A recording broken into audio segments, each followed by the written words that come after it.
आता आम्ही पक्ष कार्यालयात चाललो आहे. तिथे बाकीचे उमेदवारी सगळ्या उमेदवारांना तिथे बोलवणाऱ्या पक्षाचे नेते सगळे तिथे येणार आहे आणि त्यानंतर तिथनं सीएम साहेबांसोबत बोलणं करून या संदर्भातला तोडगा काढणार आहे.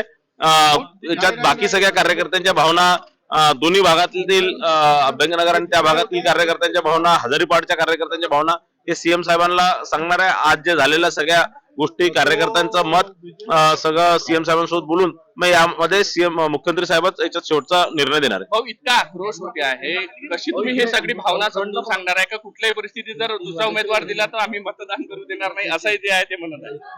नाही, असं काही हे नाही. या भावना आज ठीक आहे, शेवटचा दिवस आहे, कार्यकर्त्यांच्या भावना तीव्र आहे, पण हे कार्यकर्ता हे सगळे भारतीय जनता पार्टीचे सच्चे कार्यकर्ते आहेत.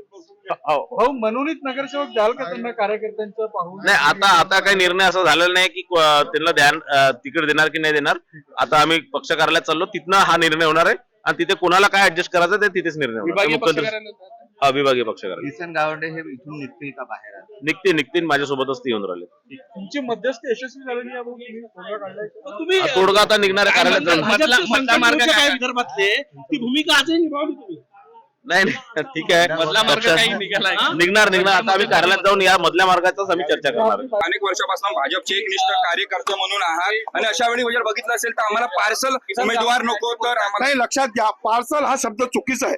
माननीय विजयजी होले हे सुद्धा प्रभागातच राहतात. गेल्या 35 वर्षापासून ते सुद्धा भारतीय जनता पार्टीचं काम करतात आहे. ते सुद्धा निष्ठावंत कार्यकर्ते आहेत. त्यामुळे पार्सल हा शब्द नाहीये. कुठल्या भागावर अन्याय होत असतो. पक्ष नेतृत्व आहे. पक्ष नेतृत्वांना निवड करताना खूप मोठा विषय आहे. 2000 लोकांनी अर्ज टाकलेले आहे, त्यातले 151 निवडायचे आहे. या प्रभागामध्ये 49 लोकांनी अर्ज टाकलेले आहे, त्यातनं 4 निवडायचे आहेत. त्यामुळे असा विषय नाही आहे. ज्या भागावर अन्याय होता हा विषय आहे. या भागाच्या कार्यकर्त्याच्या भावना योग्य आहे, कारण की या अगोदर सुद्धा या भागाला प्रतिनिधित्व मिळालं होतं, म्हणून या भावना आहेत. तुमच्या रूपानं इथं प्रतिनिधित्व भेटणार आहे ना. मी त्यांचा प्रतिनिधी आहे. पण नगरसेवक असलो तरी चालेल, नसलो तरी चालेल, पण कार्यकर्त्यांच्या भावना दुखावणार नाही याची गॅरंटी आहे. भारतीय जनता पार्टीच्या कार्यकर्त्याला आश्वासनाची गरज नाही. मुख्यमंत्री निष्ठावंत कार्यकर्त्याला आश्वासनाची गरज नसते. देवेंद्र फडणवीस यांची कुठे भेट आहे तुमची? नाही, आता परिनिधींना माहित, परिनिधींना सांगितलंय की आपल्याला जायचं आहे आणि मी त्यांच्यासोबत चाललोय. कुठे भेट? नागपूर का मुंबई? त्यांनाच माहित आहे कुठं नाही जात.